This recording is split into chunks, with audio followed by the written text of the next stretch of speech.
नमस्कार दर्शक बंधु आठगढ़ बनखंड पुणी एक दंता हाथीर मृत्यु वन विभागर दायित्व को नहीं प्रश्न चलतु देखा। आठगढ़ कटक जिला आठगढ़ बनखंड पुणी एक दंता हाथीर मृत्यु घटी। आठगढ़ बनखंड सबुबले हाथीर मृत्युर गड़ पलटि। आपण देखुथिबा एही हाथीटी आठगढ़ रेंज अंतर्गत जेनापदा जंगल में मरी पड़िथिबार स्थानीय जनसाधारण देखि वन विभाग को खबर देइथिले। परे घटनास्थल में Athgarh DFO Athgarh ranger ACF और टास्क फोर्स सहित आठगढ़ ब्लॉक प्राणी चिकित्सक उपस्थित थिले।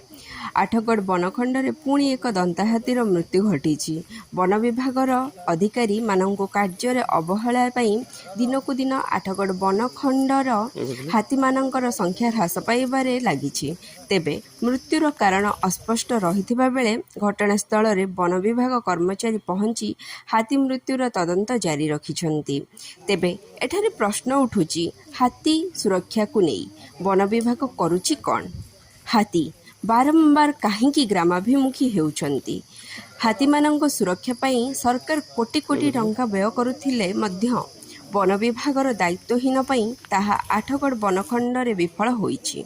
ए विषय वन विभागर आत्मसमीक्षा न करी अन्य उपरे कादुओ फिंगी बसीजिबा जोगु अनेक हाथी प्राणहानि हेउछि।